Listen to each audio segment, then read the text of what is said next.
Hi, everyone, and welcome to the Jake Rouse Show. My guest today is John Lyons.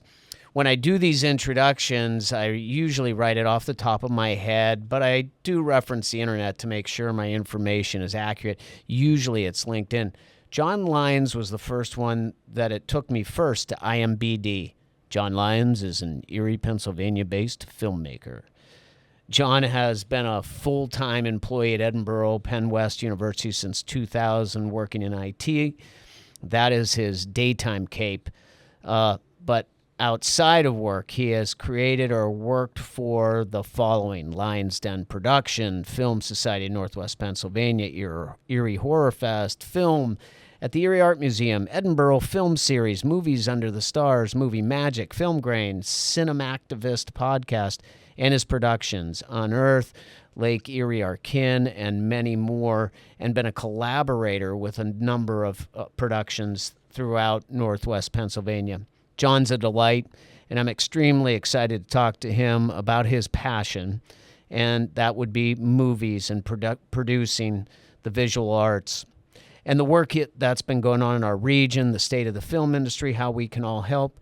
And I may just annoy the hell out of him and pitch him on an idea or two for a potential movie or script. So anyways, I hope you enjoy the ride. Let's go. John, welcome to the Jake Rouse Show. Thanks for having me, Jake. Good to see you. Good to see you. Yeah, we were just talking about a few things. One, production mishaps. Yeah. Now that I'm in the industry. That's right. You are. Hell yeah. But the other was running into folks. And as soon as they, I was saying, I've actually experienced people who hear that I have a podcast or know, and they start, sharing a take about something that they think, and it's a little bit cringy. You kind of go, yeah, all right, yeah. I appreciate that, you know. They go right into the pitch mode. Yep. They're the star. And you get that, I'm sure. Yes, for sure. I get, oh man, my life would make a great movie. Yeah, many times. Yeah. And you have to be like, oh, yeah, I bet. Well, I think it's, one of the things and part of the reason that I did this in particular is, I've said this before to folks. So, my dad got his PhD in English. My dad was an English professor at Gannon. That's what brought him and my mom to Erie, our family to Erie back in the 50s. And my dad had a show on WERG called The Storyteller, where he'd write original stories and then he'd deliver them really? On a weekly basis. Awesome. Kind of just, and then I was the youngest of 6 boys, and the dinner table was my dad coming home from work and wanting to know what happened. And it was competition of, 6 boys, of different ages doing all kinds of crazy stuff. And so to me, I love good stories. But in my professional life, there were just people that in the course of trying to help them, you got to find out, what do you do? What's your background? Right. Which is a skill. Yeah, but you have to be interested in it. And I'm very, very curious about people's stories.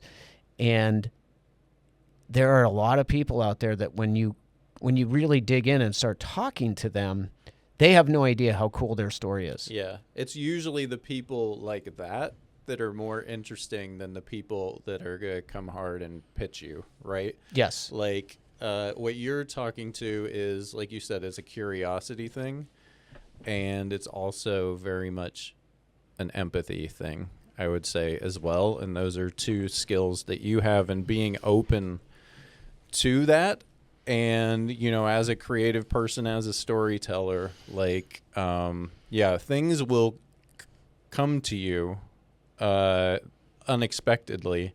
And those are usually when you'll find out the interesting stories and the interesting people. It's usually the people that are like, that want the attention, and like, it feels a little desperate and a little cringy, like you were saying. Like, those aren't usually the best stories. Like, it's usually, like the drunken friend that's got the drunken one crazy night story that everybody has those stories and knows those people. It's the people that have like really truly lived and overcome a challenge or had some kind of, a miracle or an adventure or something unexpected. They don't think anything. They don't think that they're anything special, or that it was that it was any it was their road. They don't even think this can't be that unique. Yeah, they're usually very humble about it. And on the same token, there's some people that.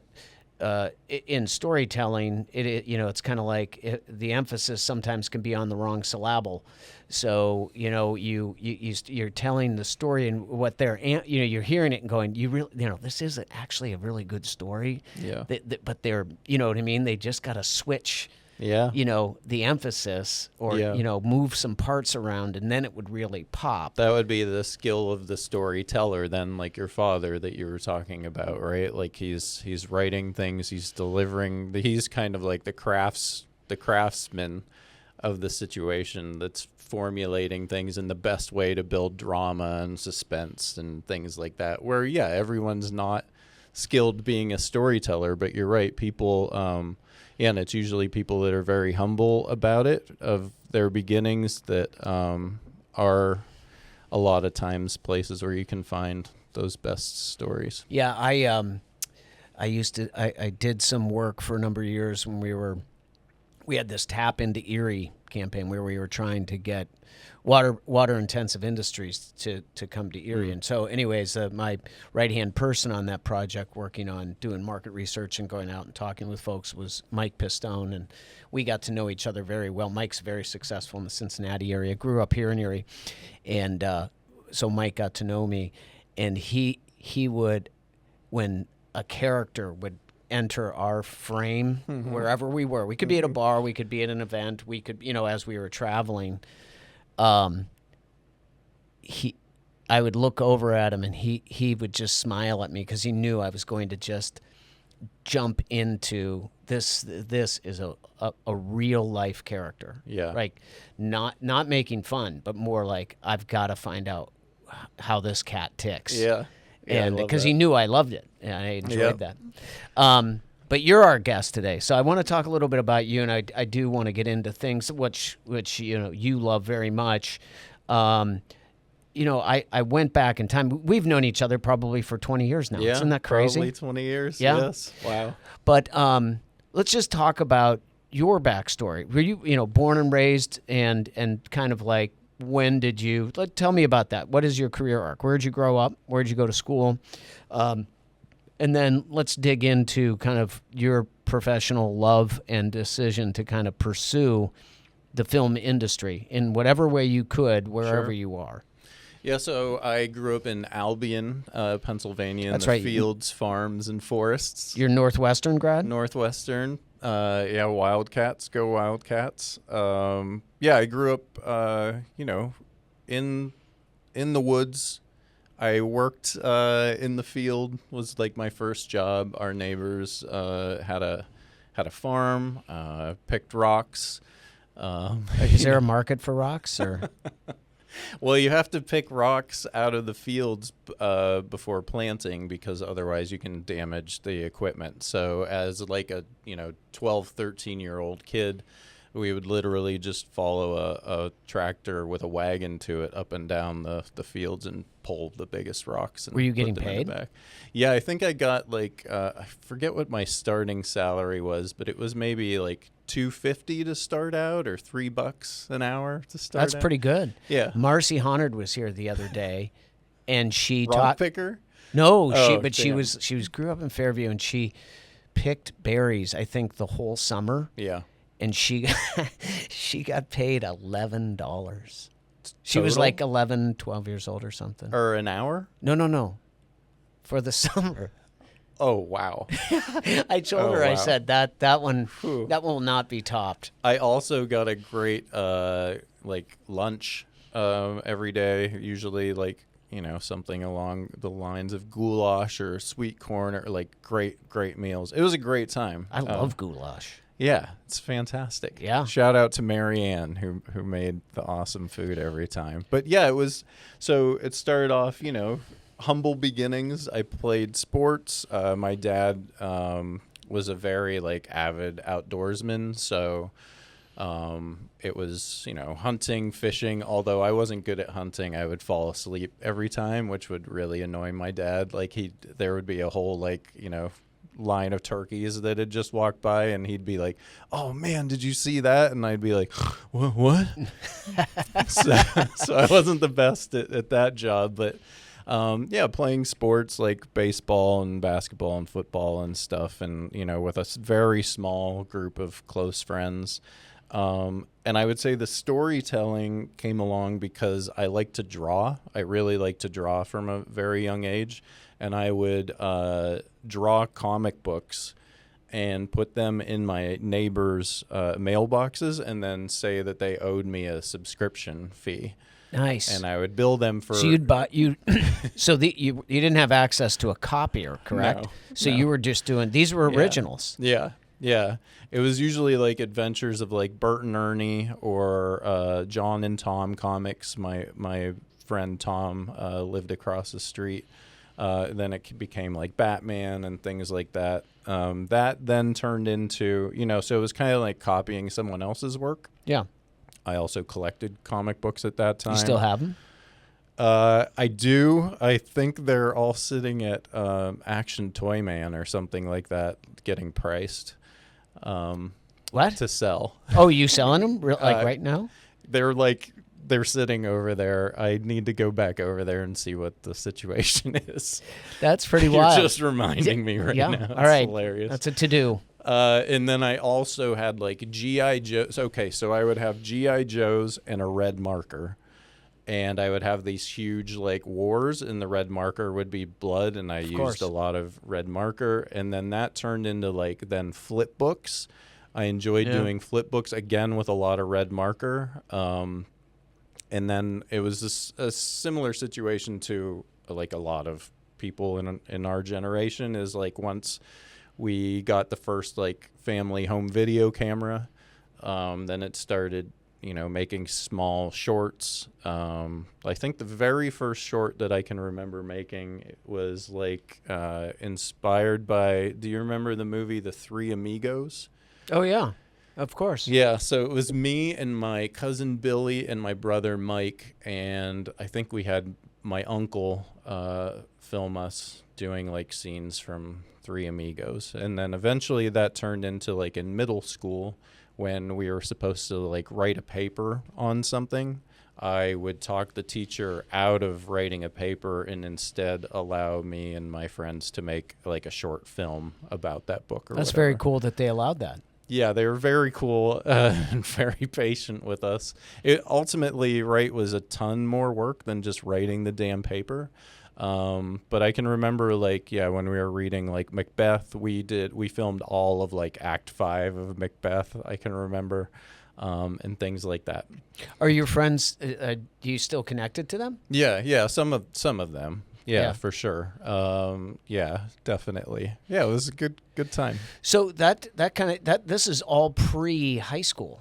Yeah, mostly pre-high school, and then in high school, I was still making videos. Like for Spanish class, we would make videos. They're basically short films at this point. We did a short film about the Black Cat, Edgar Allan Poe. That was all high school stuff. Macbeth was high school too. Did you perform theater? I did not. Interesting. Yeah, for some reason, I don't know. I acted in those little films that we made in grade school, but that was basically the last time I acted. I've acted in a couple things. My wife and I were in Len Kabaczynski's first horror movie, Swamp Zombies. And I can remember this. Where was Swamp Zombies filmed? It was filmed in Erie, and this was probably in early 2000s, maybe around 2005. So we're jumping ahead quite a bit. But I can just remember that I was just supposed to play a hospital tech, and he handed me a whole paragraph of doctor language and just said, okay, we're gonna film in 5 minutes. And I was like, figure it out. What the hell, man? But it's in the film, so it's pretty interesting because not. I shouldn't say that. There's a lot of people that never want to be in front of the camera. They like the creative process, and it sounds like that's where you were. For sure. I mean, I have a podcast myself called CinemActivist, and we were talking about like the difficulties of, recording just yourself without having someone else in the room, and how that's kind of hell for both of us. I really, I kind of the shyer side of me, I guess, comes out in stuff like that and performing. Although I can tell you, I just got back from Miami, or jumping all around. I hope that's all right. That's fine. So I started the first immersive theater company in Erie. It's called Tethered, and we've done two shows. We're working on our third show right now, and I just went to Miami for a 4-day immersive intensive training, which was really hardcore. It was like 9-10 hour days of like solid training, like not people talking to you, but like they would set up a scenario, put you with a bunch of strangers, and be like, okay, make a show out of this in like 15 minutes. It was really crazy, but it was the best experience, and I had to act again in some of that. I had to play like essentially a 7-year-old version of myself, and I was so freaking uncomfortable, Jake. But it was a situation of like I just had to do it. Like there was an audience there, and it was my story that we decided to adapt into a show. And I had to do it, and I was sweating my ass off, but I got through it. And once I got through that, I was like, all right, fuck it. I'm in. I'm just going to do it and lower my guard. And then I was fine. Yeah. I will tell you, like I was scared shitless riding roller coasters over at Cedar Point with the kids. There's a picture that my wife just shared. Of you? My partner, Jordan, shared, of me with her ex-husband. We took... it was a Modern Family type thing. I took my 2 kids. He took his 2, and we went together. And it's 6. She didn't want to go. Yeah. And there's this one where he and I are sitting next to each other, and he is glee and happy, and I look like I've just shit my pants. Nice. And I'm scheming on how I'm going to get off the thing and make a change. Anyway, I said that was the second ride of the day. Yeah. I'm like I'm in for a long ass day. So the third roller coaster we got on, Yep. I just said, if you're going to die, lean into it. And I started, like, instead of fighting the roller coaster, I just went with it. I had a fantastic day. Oh, man, that's awesome. But what you bring up, and I think it's great that you kind of work through that, because I've heard from in the podcasts and interviews I've listened on other shows, they say that directors should go be actors, and actors should be direct. You know what I mean? Yep. To give each other a appreciation for the challenges of both. For sure. And then they'll work better together. I think that sounds great, honestly. I mean, I do think that sounds great. I think it's impossible for a lot of directors to let go of that control. Like, that's something I definitely try and work through myself. But yeah, I think that's a great exercise and a great idea in practice. That could be very entertaining. Can you give me? I want to jump back to, because you're professionally your kind of day job is in IT. But since we're on this, describe for me, like, everyone can get what an actor does, right? Yeah. But what I'm intrigued by is, how would you define what a director does? I mean, a director is very glamorized, for sure. I would say a lot of people give directors more credit, honestly, than they deserve. Here's. So, I guess what I'm saying is, on a practical level, what is the functional description of, director? Their job is to. My skill set, I would say, is working with the actors on calibrating their performance and being like their sounding board. That's one part of it. Mm-hmm. The other part of it can be the cinematographer is coming to you asking, how you want a shot setup or the lighting, things like that. You can have someone from wardrobe coming up to you and or it's not usually on set, it's ahead of time, and asking like questions about like wardrobe and time period and, you know, things like that. It's kind of like everyone's coming to you to like make sure that they're executing your vision. You're kind of like the visionary on the set, but you are surrounded by people that are like the heads of their own departments and the heads of their own individual skill sets that are executing on all of that. So a lot of times it feels like the director's described as like the dictator or whatever on set.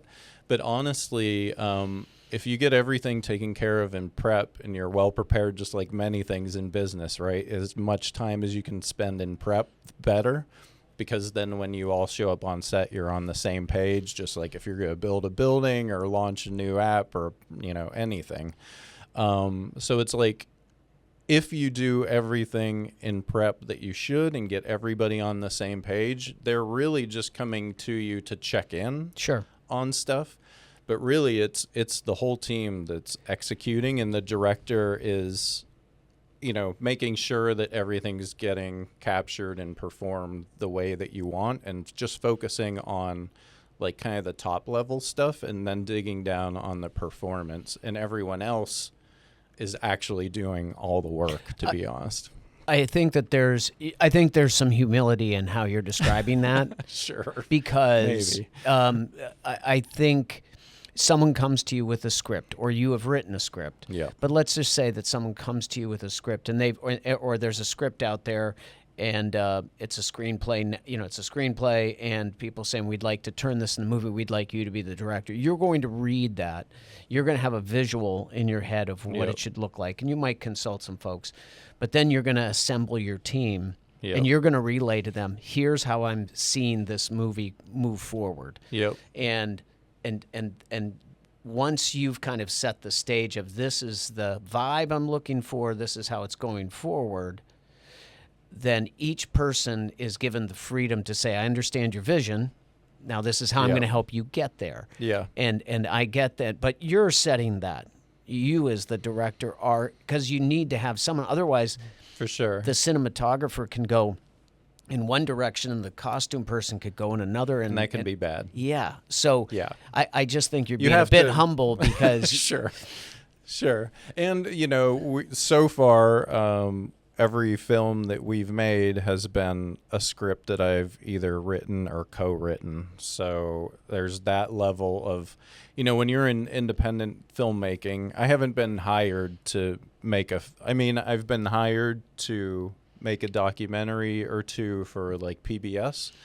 But otherwise, yeah, it's all homegrown stuff that I wear the producer hat, the writer hat, the director hat, sometimes the editor hat. So it is a little different. Then let me ask you this question, okay? I think I'm not alone in that. You've helped me better understand the director. Because so then I understand what actors do. I understand what editors do. Mm-hmm. I mean, generally, and I think most people do. Cinematographers set the pictures, or the angles of the how the shot's going to happen. Yep. I get lighting, The lighting. the costuming. I think we get. Yep. So director, to me, I see why it's so vital, because they've taken the written word Yep. and they're crafting the vision of what it is. Yep. What does a producer do? Yeah, so then you have a producer above that where producers are kind of making sure that vision of the filmmaker, the director, they're doing all that they can to execute it. And producers can have varying degrees of involvement as well. Like if you have a creative producer, they can be involved with helping to bring in talent on either the cast and crew with their connections. They can be helping to bring in money, which is, obviously very helpful as well. They're kind of like the person that's like, all the artists are on the set and the technicians are on set. Like if something comes up, like there's a problem or something's missing or whatever, you might have a producer that'll jump in and be that person to like plug that hole to solve that situation. Okay. Or you might have a producer that's just giving you the most money, and they're getting like a what do they call it? A novelty credit or whatever for, you're getting a producer credit as a reward for giving us a lot of money. Or you're the person that may be introduced to a studio or a distributor, and you're getting that credit too. So producers can be a whole wide range too. So they could be very engaged in Yep. the kind of creative and production process, or they could just be hey, we'll keep raising money for you. We'll get you money, or what do you need? What will help. Yeah, producers don't want to say no, but they might have to turn off the tap at some point, or they can be involved. Like a line producer can be involved in like watching the finances of the production and things like that. Yeah, producers have many different roles too. We took a little side trip there, but I think that was helpful, and you did weave in kind of your 4-day trip down in Miami and kind of confronting the acting piece, which I asked you about if you'd done that. So you go through high school, you went to where'd you go to college? I went to Edinboro University, which is now known as PennWest Edinboro. What'd you get your degree in? Computer science and a minor in mathematics. Whoa. All right. And I am terrible at I was terrible at mathematics then. And I'm terrible at it now for sure. And my computer science degree was focused heavily on programming, and I haven't programmed really a day in my life since I got my degree. This is quite a testimonial to higher education. Well, so here's my thing. Like you, I enjoy working with people, and I want to help people. I had the skill set to program back then, but my day jobs when I was going to school is I worked for VelocityNet as a technician, and I also That's worked VNet today, everyone. VNet today. Yep, Joel Duderman was my first boss in technology, and I also worked like in the computer labs at Edinboro University. So both of those were very much like interacting with the customer service. That's what I love to do. So before I graduated, I was on the 5-year plan because I was not the best student.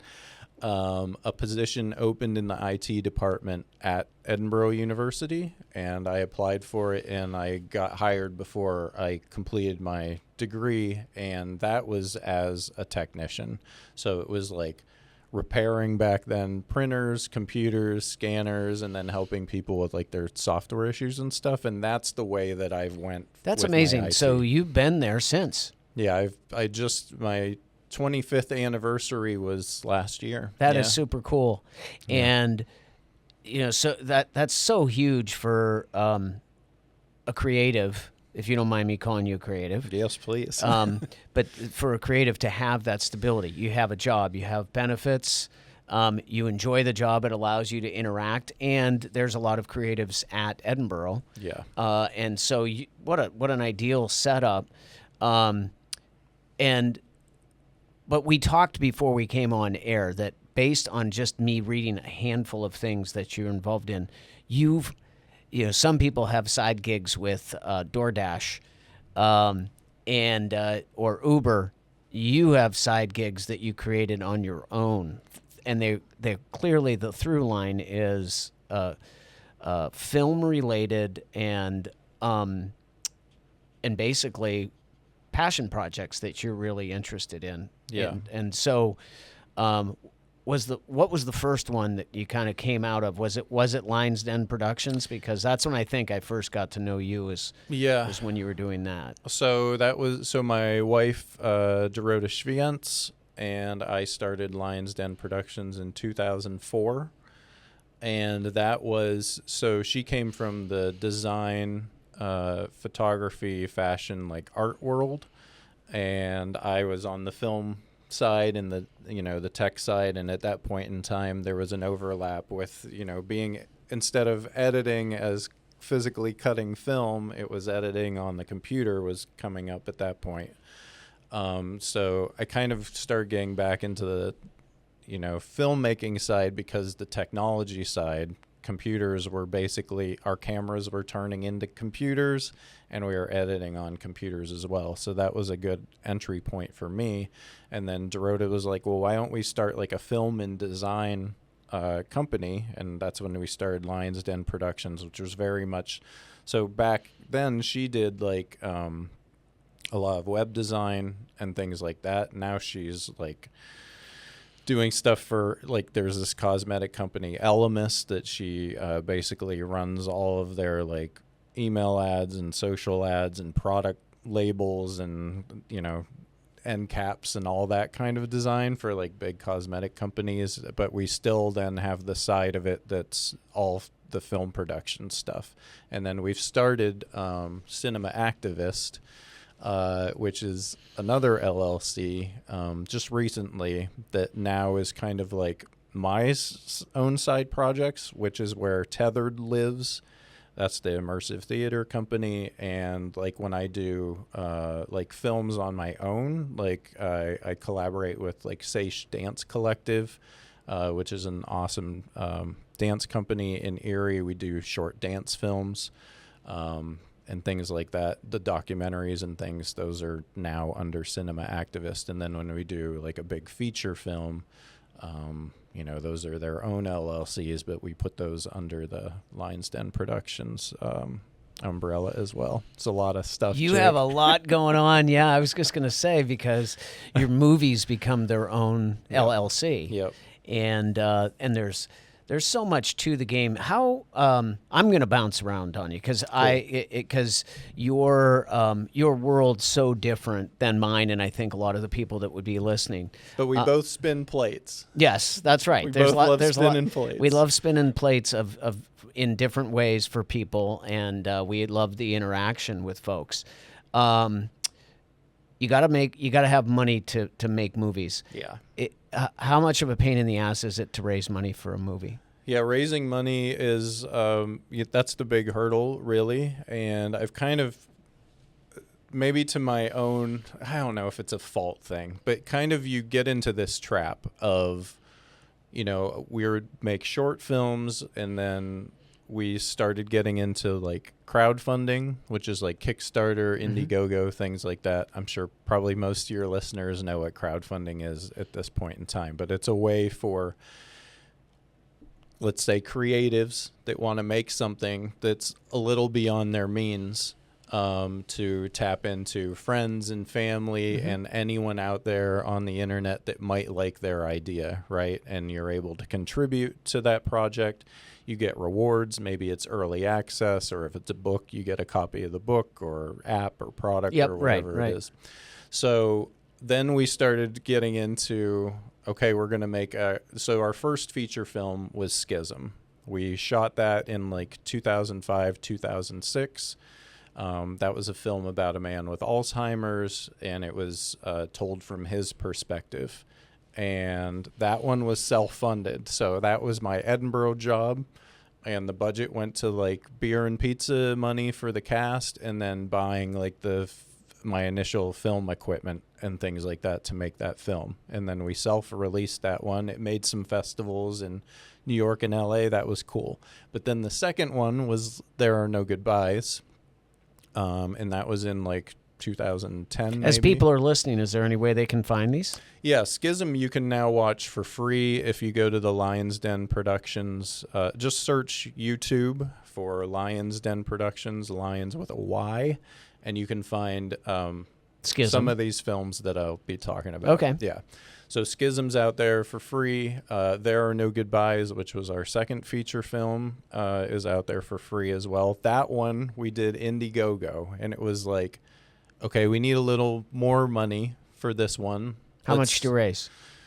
That's a good question. I can't remember. Maybe range. Give me a range. 4,000 or 5,000. Oh, so it's not a lot of money. Not a lot of money. And that was successful, and that went great. So then when you say successful, does it mean you get your money back? Yeah, we got, I think we made over, yeah. We raised what we needed to for the budget and a little extra.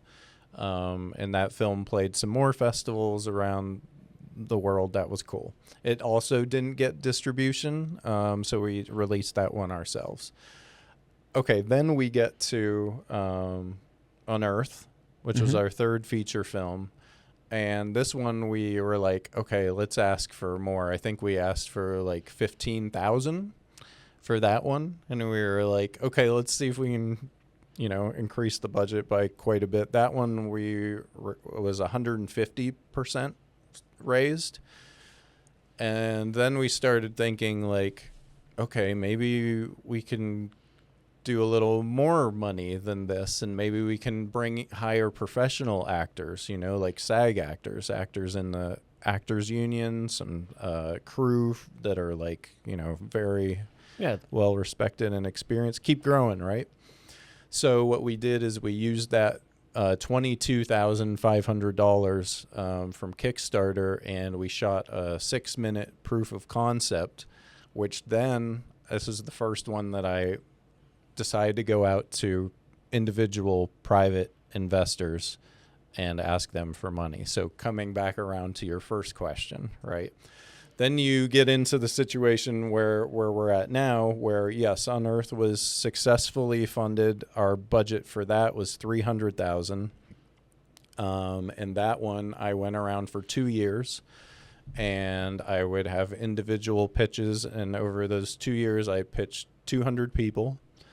And 30 said yes, and that's how we got to amazing our money. So let me you say it's a pretty substantial shit. You're doing full features on a shoestring budget of $5,000, say, and then you do a 6-minute short for 22. And then, but that gives you if you will, that was the seedling you needed to have a shot at raising the additional dollars. Yep. And when you're sitting down and you're getting these folks, and let's say somebody's like, I'm in for $10,000, right? Yep. And somebody else, I'm in for 20. Yep. Because 30 people to get $300,000, it's not all coming in, it's coming in nice chunks, but yep. So a lot of no's. Are they looking? Are they looking? I'm looking at this from the standpoint of, are they looking to just get their money back and help you achieve something? I mean, or do they? There is no. You can't be selling them like, yeah, we could sell this and you're going to triple your money. I mean, you can get in trouble doing that. Yeah. So the people who did support you, awesome people. Yeah. Was it a situation where they could get their money back? The pitch was like twofold. It was, I want to start a film industry here, and let's put our talent to work, and then bring people back home. So we brought cast and crew that were originally from Erie, but had moved away to LA mostly to work. So the pitch was, let's use this as like a calling card for Erie, and to see if we can do a film ourselves on a certain quality level. And a lot of people loved just that. And then a lot of people wanted to help me succeed, So was it that's what I guess. It was like a dual pitch. It wasn't like, I didn't pitch it as a get rich scheme. Or even not like, at all. This is to help jumpstart obviously you want to return people's money. But they weren't putting it in. They put it in and kind of said, good luck. Yeah, I trust you. I want to see this happen in Erie. And so you delivered on that. You produced a product, and I would assume that the folks looked at it, and the biggest name obviously is probably the biggest, kind of television, Mark Blucas from Mark Erie. Blucas starred in it, yep. as did Adrienne Barbeau, who's a legendary actress, and it played Swamp Thing. Swamp Thing, yes. Yeah. Swamp Zombies, Swamp Thing. And Unearth, was huge for Erie, to kind of toot our own horns. I mean, it premiered at the biggest genre film festival in North America, which is in Montreal, Canada. It premiered there. That was its first screening. And out of that, we had 2 sales agents. So this is where it becomes a different world for us, right? We had 2 sales agents that then represented the film out of that screening. We had an international sales agent and a domestic sales agent. And then the film played a number of film festivals across the world. over the next year. And then the film was bought by Showtime, and the film was shown on That's Showtime awesome. exclusively for 3 years. Then the film was MoMA, which is the Museum of Modern Art in New York City, was selected to play at MoMA, which was effing amazing. And we got to go out there in New York with Adrian and, do an interview and be part of this. We were in a freaking awesome art museum in New York City. Yeah. Which is You mean the crazy. Metropolitan Museum of Art? It's the Museum Or of was it Modern Art. Okay, modern MoMA. art. MoMA. Modern art. Got it. Yep. And it was made in Erie for $300,000, and it was a small, awesome crew of like 75 people that we hired.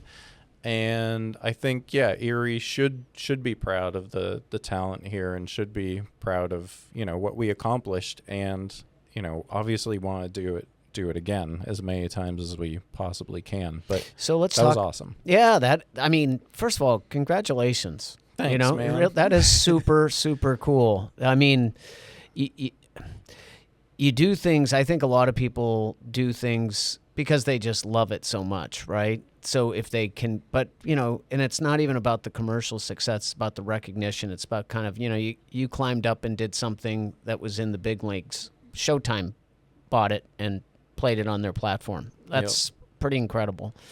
It's not pretty incredible. It is incredible. And there are literally hundreds of thousands of people, if not more, around the globe trying to do the same thing, and you accomplished it. So that is fantastic. Thanks, man. I do.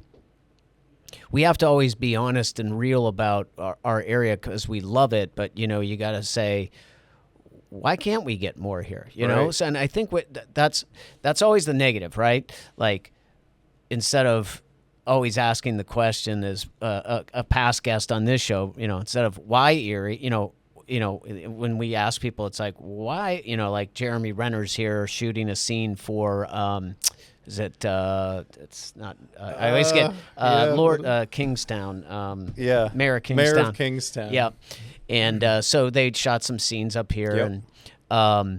And he fell in love with Erie. He fell in love with Erie. He had a boat, I think. Yep. He hung out at the or at Oliver's beer garden. Yep. Anyways, and people would say, why Erie? It's like, well, why not Erie? And it isn't as much these days in the world of film and television production. It isn't as much about this place versus this place. It's this state's tax credits versus another state's tax credits, right? Very competitive. And for instance, the reason there's so much production being done down in Georgia is because Georgia has a very lucrative tax credit process. Yep, and it'll move wherever it needs to move. There's a lot of it overseas. I think Romania or something is hot right now.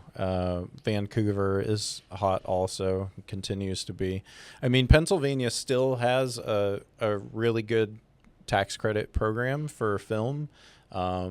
You need to spend 60% or more of your budget in state, and then you get a 25% tax credit, which was extremely helpful. So we've gotten a Pennsylvania tax credit for There Are No Goodbyes, for a small film, and for Unearth, we got a Pennsylvania tax credit as well. And that was very, very beneficial to us because, then you sell those tax credits, and we sold them for like 92 cents on the dollar. That's amazing. And we needed that money, and it went to good use. And then, you can start returning money back to your investors soon with that as well. Yeah, so just to kind of maybe quickly, simply, and I'll probably get some technicalities wrong, so please, folks in the Department of Community and Economic Development, don't call me up and scold me. I'm just trying to help folks.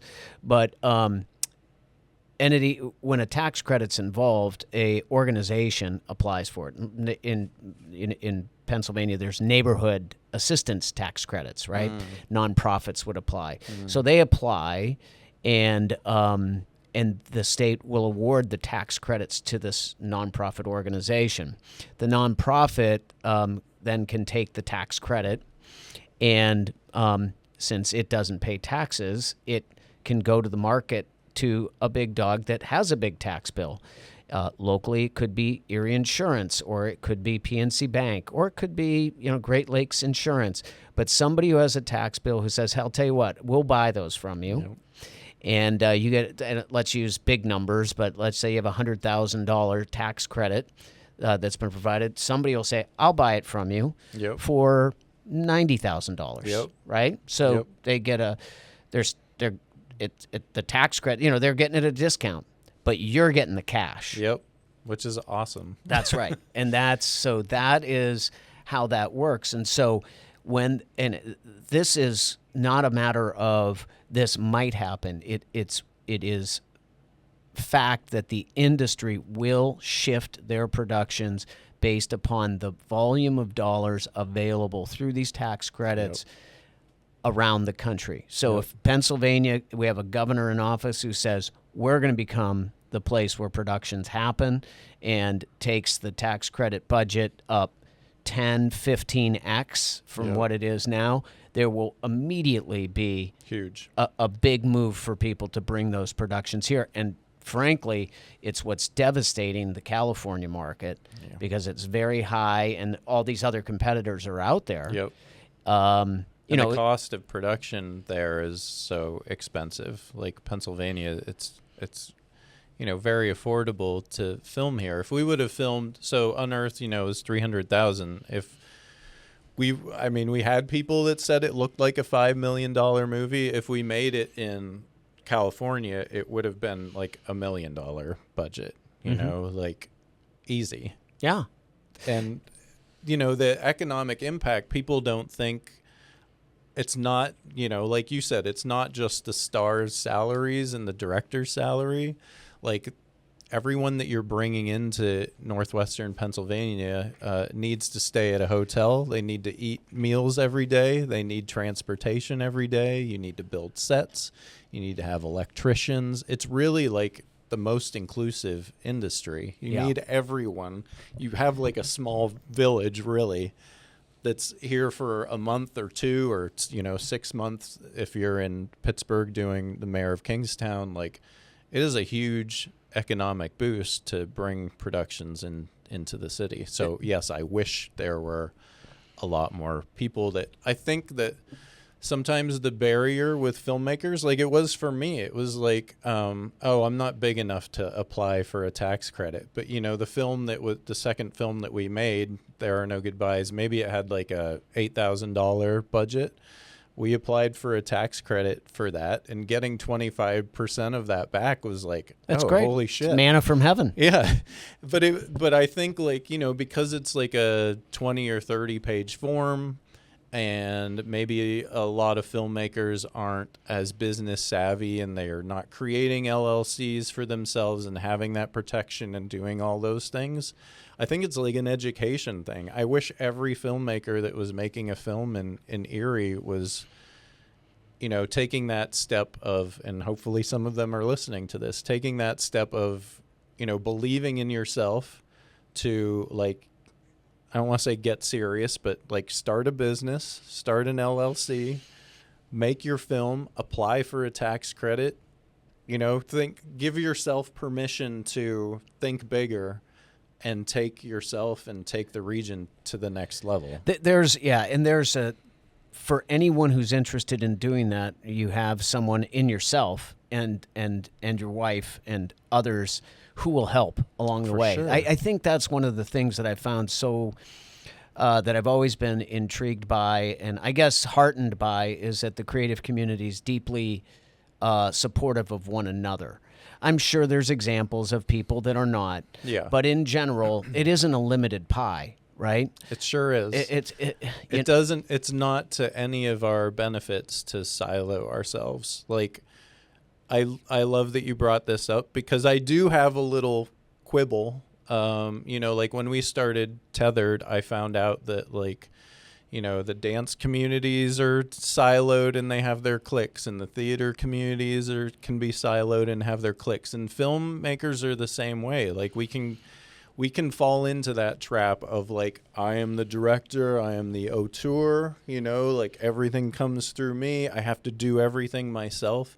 when you can release all of that bullshit, like that's when our community can grow. Sorry, I'm getting on a soapbox a little bit here, but like I feel like we only hold ourselves back by that kind of mentality. Yeah, there's on one, some of the, and again, I don't know specifics of the dance groups, but that they're businesses, right? They're getting bodies in. But what I would say is there is a scarcity mentality that holds Erie back. That if you're getting it, then that means I'm not, and that is both individually, that's a flaw for people, and as a community, it can be devastating, right? Yeah. The whole key here is that we want more, and more activity is going to attract more. Everyone will get sick hearing it. I try to avoid repeating things. The ball finds energy. The more energy of activity going on around here, the more people are going to come to it and find that.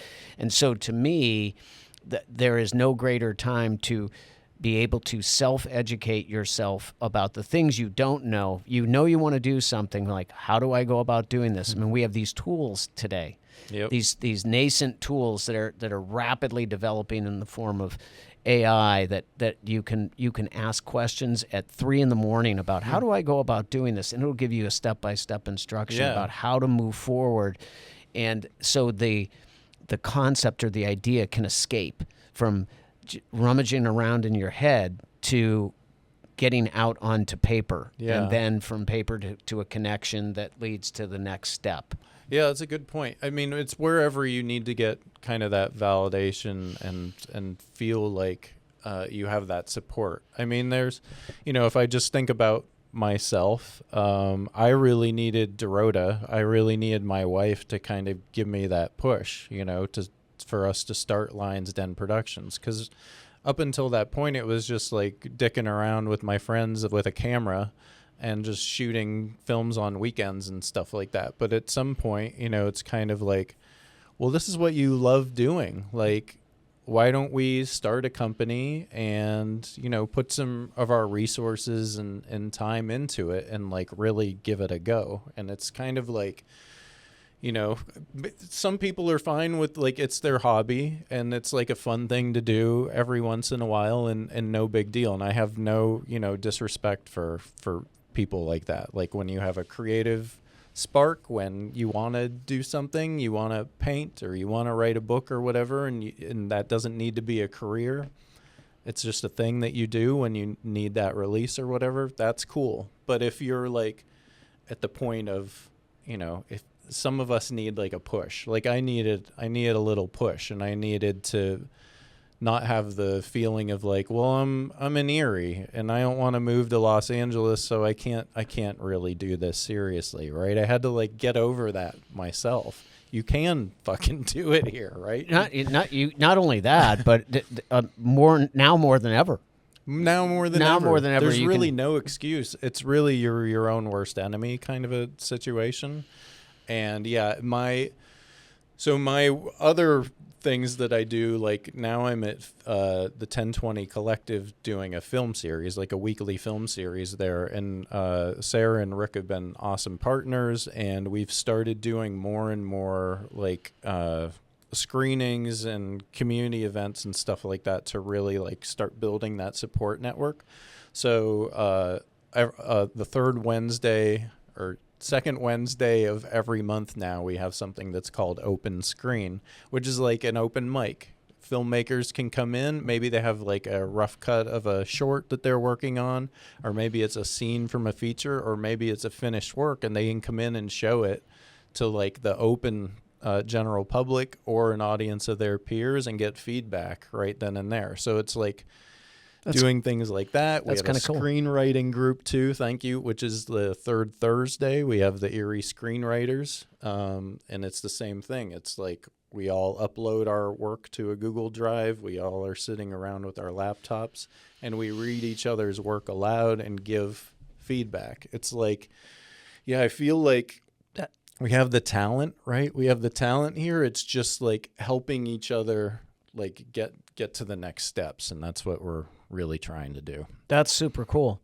For both those items, would they go to 1020 Collective? Where would they go to learn more about those? Yeah, so 1020 Collective for both of those. Okay, and it's the third Thursday of every month is the screenwriting group, and the second Wednesday of every month is the open screen.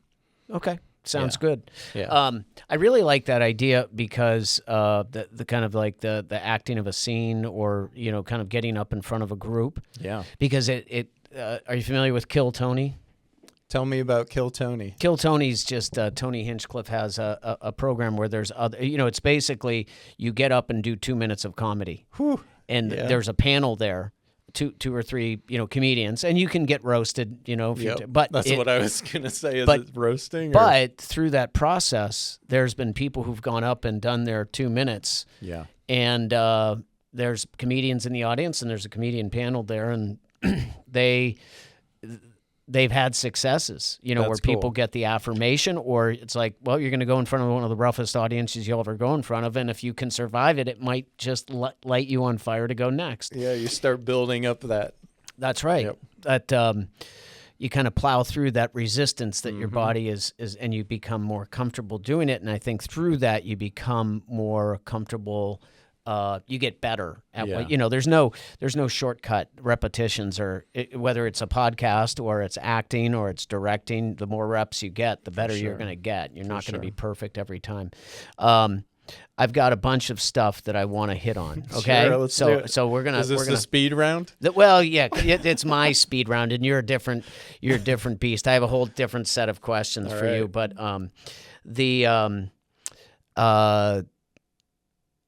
local commercials. I want to see better local commercials. And I don't watch TV very often, but like to me, there are some that are doing some good local commercials, but I just think there's an untapped market in communities across the country where they could have storylines and characters to selling their products, so that and done at a high production level, so that it became fun and interesting versus right. There's just a little bit of effort. Just put your kids in it. Oh yeah, that would be my only critique. So I'm the person that now will pay the extra money to have no ads on everything, like YouTube and Hulu and all of that. I'm paying the extra levels so that I don't have ads. So I don't know any of the new. I've actually had the opposite experience. We've gotten the cheapy, end, so we have these. All the so I went away from watching commercials, and now my partner Jordan and I, we will sit down, and she I'm like, I kind of like the little break, I'm fascinated. We're of different minds. Yeah, totally different minds. I get what you're saying. I want to be engrossed. I don't want that stuff taking me out of it. I kind of need to be woken up, because when I'm watching a movie, I get way too deep. No. Oh, okay. No. I'm those shows where you all of a sudden are teleported and you're standing in the scene. That's me. Why are you scared of that? I think I'm not scared. The best. No. Okay. I need it because I don't hear anything being said to me. Okay.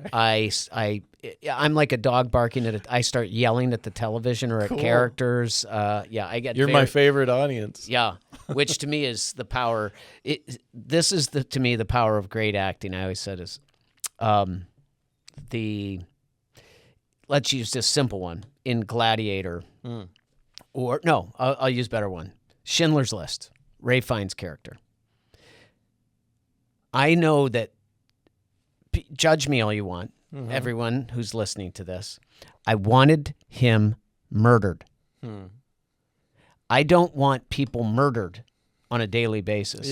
And that performance in that made me want him dead. Yeah, I get that.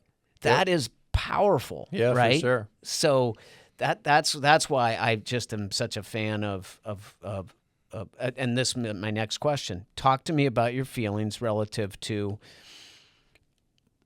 the classic movie, 90 minutes to 120 minutes versus the Is this series. a runtime question? No. Yeah. No, like the long form, episodic shows, which to me are just movies that are 8 hours long or 10 hours long. Yeah, it's interesting because Unearth was originally conceived as a 6-part limited series, like a 6-hour thing. So I think some ideas, some stories work well in the long form, and I'm totally there for the ride. What I don't like is some of the series feel like, they're padding it out and dragging it out. Agreed. And things like that. I like the ones where they have a clear plan of like, this is a 4 or 5 season arc that we've designed out, and this is what it's going to be. That's what I think failed like network TV like back in the day, where it's like, oh shit, we got extended for another season. What are we gonna do now? And you can feel that a lot of times. You can feel that like it just doesn't sustain itself. The material's just not strong. I like when you have a clear plan, whether it's like you said, a 90-minute to say even 180-minute film, and that's how it's been conceived, and that's how it works out. Or, yeah, I do like a series. I love a limited series. Honestly, I think limited series can be solid. You got 1 season, it's this many episodes, that's the story, done. Like, those are usually, like, super solid. It's really hard to sustain, like, a multi-season series. It has been done. I can name some examples I like, but some of my favorites are only, like, 3 to 5 seasons. And those felt like that was the plan. Give me one that's a longer version that you like. Like longer than 5 seasons. I mean, Curb Your Enthusiasm's different. Yep. Because, that's like short bits, funny, and it's not like an ongoing like narrative arc. Are you a fan of Curb? And oh yeah, I've watched it here and there. I haven't, but it's one on our list to that's gone like what 10 seasons or it's something. Longer than that. Yeah, it's like 20 years. It's crazy. Yeah. So that's probably the longest one that I felt like sustained. Geez, put me on the spot. I always worry about like when we see ones that are long, it's like, God, can we really commit to this? Right? Yeah, no way now. Right. Like if I hadn't watched the X-Files, for example, and now I'm looking at like 9 seasons or whatever, and I'm like, oh, I've heard about this X-Files thing from the 90s. I might get into that. Like, no way. I'm not doing it. Yeah. We've jumped in on some. The Wire. Spectacular. Yeah, that was 5 seasons. That was 5 seasons. And each season, like, was its own thing. Yes. Yeah, and I thought that was brilliant. Wire's great. I thought we watched Homeland recently. Watched The Americans. Love The Americans. The Americans was fantastic. That was what, 3, 4 seasons? Yeah, it was. Might have been more than 5? That. Might have been more. Maybe 5. 5 seasons. That was great. There was a show that didn't have a long run, and I don't know if you saw it. It was called American Crime. Didn't see it. It was on ABC. It was probably 3 seasons, and what they did, it was this. It was looking it up while you're talking. Yeah, I'm trying to think. Felicity Huffman, I think, was in it.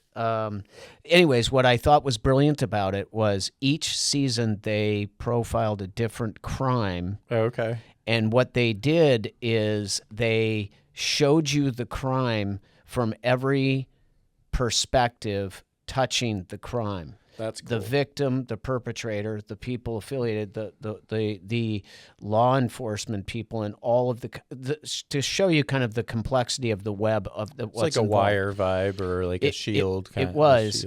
Then what they do is the next season, they would do another crime.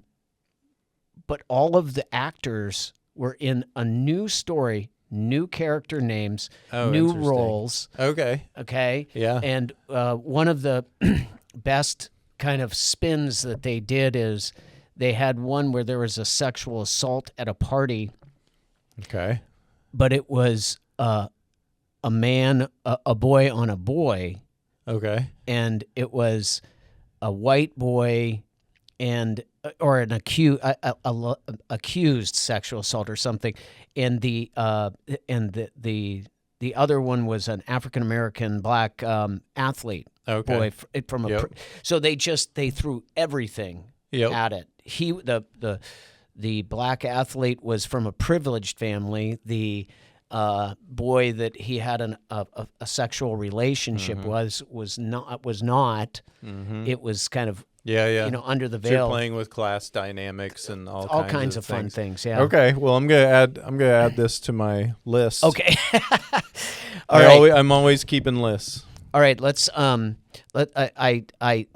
doing something. I'm stealing. All right. Let's hear it. I have to, because one of my favorite podcasts is Talking Pictures with Ben Mankiewicz, and he has his Super 8. So I'm going to hit you with the Super 8. Okay. You're getting hit flat-footed. All okay? right. I'm ready. So these are 8 questions he asks every guest at the end. Okay. What was your dad's favorite movie? Oh, it was Cool Hand Luke. Yeah. You've seen it, I'm assuming. Yes. Okay. Fantastic movie. Yep. Classic. Yep. Good question. Wow. Yeah. What was your dad's favorite movie? You know what? The Storyteller. I'm curious. My dad and my mom had this thing, and I don't know how they did it, but I do remember they would actually get films and show them at our house, like films. And we didn't have a big house. And they'd invite over neighbors, and, they'd have dinner and drinks, and then there'd be a film. And I remember Bridge Over the River Kwai was one of them. That's a good one. That just jumps out, right? But there are so many. Yeah. So cool. many. That's cool. Movie night. Your mom's favorite movie? Maybe Pretty Woman, but I'm not sure nowadays. Back when I was a kid, I would say it was probably Pretty Woman. Okay. I'd have to ask my mom's still with us, thankfully. I'll have to ask her when I go to lunch with her next time what her favorite is now. She got into this she started getting into action movies and Jason Statham. Yeah. She really likes Jason Statham, but I don't think that would cross Pretty Woman. But I'm going to ask. I'm going to find out. All right. A movie that always makes you laugh. Probably Monty Python and the Quest for the Holy Grail. It's the movie that I've probably still seen the most in my life, and I can say it's one of those movies I can give the dialogue as the movie's going along. I've seen it so many damn times. I think it's ridiculous. I love it. Yeah, you are not alone. That's really good. No. I mean, I'm not saying that about myself. I'm saying a lot of people would say that. Okay. Yeah. What about you for comedy? Oh, God. I have a twisted sense of humor. There's so many movies. I love a good, funny movie. But dark comedy? You like dark comedy? No, I mean, I'll just give you a kind of a litany of movies. I think Dinner with Schmucks is hysterical. Okay. I think The Hangover is hysterical. The first one? Oh, yeah. Yeah. The first one was brilliant. I need to rewatch all of those because the second one I remember was basically the first one but darker, right? Yes. And then I can't really remember the third one, but the first one was an instant classic. I do feel like they were going in. I wonder if I would appreciate the second and third one more now. Since he's done Joker, which I really liked both Joker movies, I would be interested if revisiting those later ones, because they were darker and edgier, if I might appreciate them more now, knowing his sensibilities outside of that franchise. It's just interesting. Yeah. Sorry. No, and the other is that for instance, Dumb and Dumber, which I think is brilliant, because I don't think people understand. But somebody had said, and I find this, that there's certain movies where they hit you with a funny line, and while you're laughing with that, they layer 2 more funny lines on top of it. And that's just great writing. But what I will say is that there are movies that make me laugh, but usually the first time I watch them, I rarely laugh.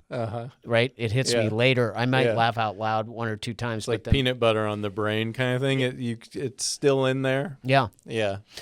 Yeah, I will, I don't quote a lot of movies, but for some reason, occasionally, Pretty Bird or something will come up, Yeah. Yeah. Or, Samsonite. Yeah. Yeah. There are, but no, there's so many. Movie that always makes you cry. So many movies. Okay, so this is a thing that people I guess my partner Dorota and others like in my programming and stuff like that is I go for like a lot of films that hit me hard in the feels, and I gravitate towards stories that really like wreck me emotionally. I'm drawn to stuff like that. So there's so many of those. You're an honestly. emotional masochist. I guess. Yeah. One that always makes me cry. This might be more difficult. Maybe something like The Fountain, which I haven't seen in a long time. I'm just gonna throw out The Fountain. I think because it's the profound message of the story and the emotional hits as well of him losing and not being able to let go of what he's losing. So many films, man. That's the drama. Do you got one there that comes to mind? No, you know, I'll tell you one. If it sounds, this is really, because I always think of it as a TV movie, and maybe it was, but Brian's Song.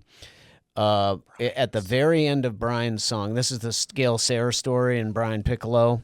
And Brian Piccolo was his fullback, and Gale Sayers was obviously a star for the Packers, and he dies. And Billy D. Williams plays Gale Sayers, and Brian Piccolo is played by James Caan. And anyways, Brian Piccolo dies of cancer, but when Gale Sayers is being recognized at this thing, he talks, he wrote a book, and the book was I Am Third. God is first, Brian Piccolo is second, I'm third. Okay.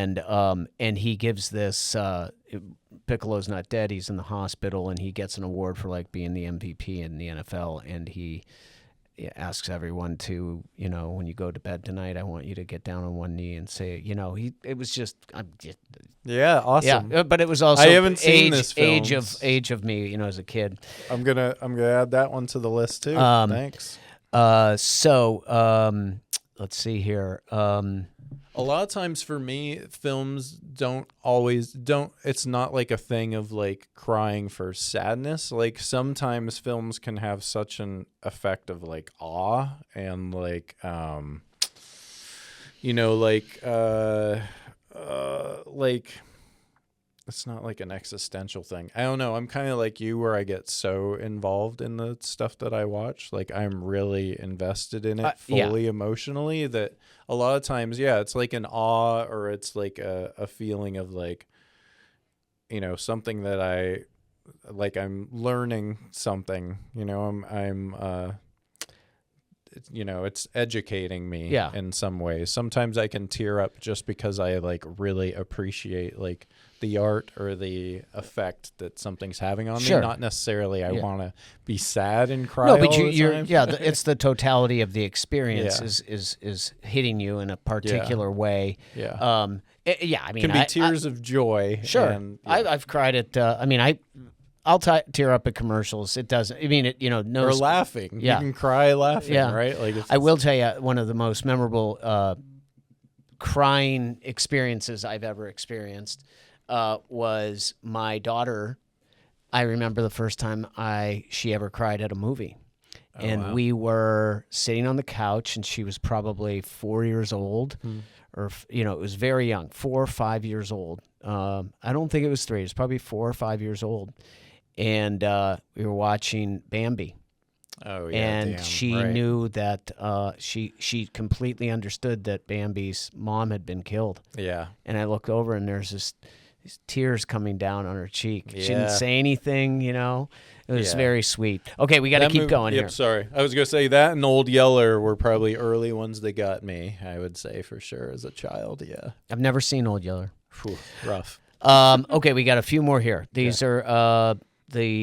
if you're dating someone, you're going out, and I know you're married, but that's beside the point. In other words, if you were trying to kind of, I want, this person's going to be entering my life. I want to see if we're on the same plane. Okay. What movie would you have them watch to kind of gauge whether or not they've got a shot? Oh man, you know what? That would probably be a dark comedy. And can I think of one that would come to mind right now? Yeah, I would say the dark sense of humor. Man, I'm not. Don't worry if you don't nothing's have it. coming. We can. It would be a dark comedy though, Jake. That Okay. would be the testing. Okay. Yeah. All right. I may not be in the full 8, but here are the last 2. I'm going to flip them because his is there is a vast warehouse and it has every movie prop ever. You can go in there and steal one thing. What are you stealing? Maybe the spinny top thing from Inception. That just is the first thing that popped in my mind. It's a tiny one. It's not going to clutter up the house. I love it. That's cool. Yeah, you don't want to clutter up. Whenever you say most, that kind of people are like, they're sifting through it, but one of your most memorable movie watching experiences. The whole thing. 1989's Batman. Was pretty awesome. I saw that in the theater 6 times, which is probably the most times I've seen a movie in a theater. Is this the Keaton and Jack Nicholson one? Yep. Okay. Yeah, that was that one. It was. I can remember. So, like at Edinboro, excuse me, at Edinboro there was a little cinema. And that was like the closest cinema, I think, to our house. And I can remember standing in a long line in June. I forget which time it was seeing the film, but I can remember like the sun and the long line of people in the parking lot to get into that movie. I think it was a 2-screen theater that was in Edinburgh. Yeah, that's cool. That's very cool. Yeah. I like that one. I remember going to, there are 2 that jump out at me. One was we went and saw Rocky in the theater after it had won Best Picture, and we went as a whole family. Cool. And I went in flat-footed with no idea what that story was. So you go in and, that was really wild. That's awesome. Yeah. And I love sports underdog movies. That's a I do too. I do too. There was another one where I had read a lot about, and so the movie wasn't playing where I was living, and so I drove like an hour and a half or something. I was by myself, kind of in the middle of nowhere in Pennsylvania. I was living in Du Bois. I'm not dogging Du Bois, but anyways. And the movie Philadelphia came out, and so I went to State College and watched that movie by myself. And the movie's heavy, but at the end there's a montage where and I just remember kind of being shocked. I could go on because there are, to me, that's the overall experience for sure. Of sometimes it could be the crowd in the theater, etc. Yeah. That's there. Yeah. I am really I can't thank you enough for this. This was super fun to sit down and chat. I love the fact that you continue to swing away, doing what you love doing and involving and trying to involve more people in it and cultivating it. I hope that people check out some of the stuff that you're doing at the 1020 Collective. They look up your movies and give them a shot and be proud of the fact that they emanated out of this area and they've been made here. I think that's super cool. Thank you. Just keep swinging away. I mean, I don't see you ever stopping because I think you enjoy it too much. It's kind of part of your DNA, isn't it? Yeah, I have to. Well, it's my blood. It's my lifeblood, Jake. Well, that is super cool. I'm glad you shared time with me here, and everyone, I hope that you appreciate and get to meet John Lyons one of these days. Oh, man. Thanks, Jake. Thank you. Thanks for your time. Thanks for listening, everybody. Have a great day.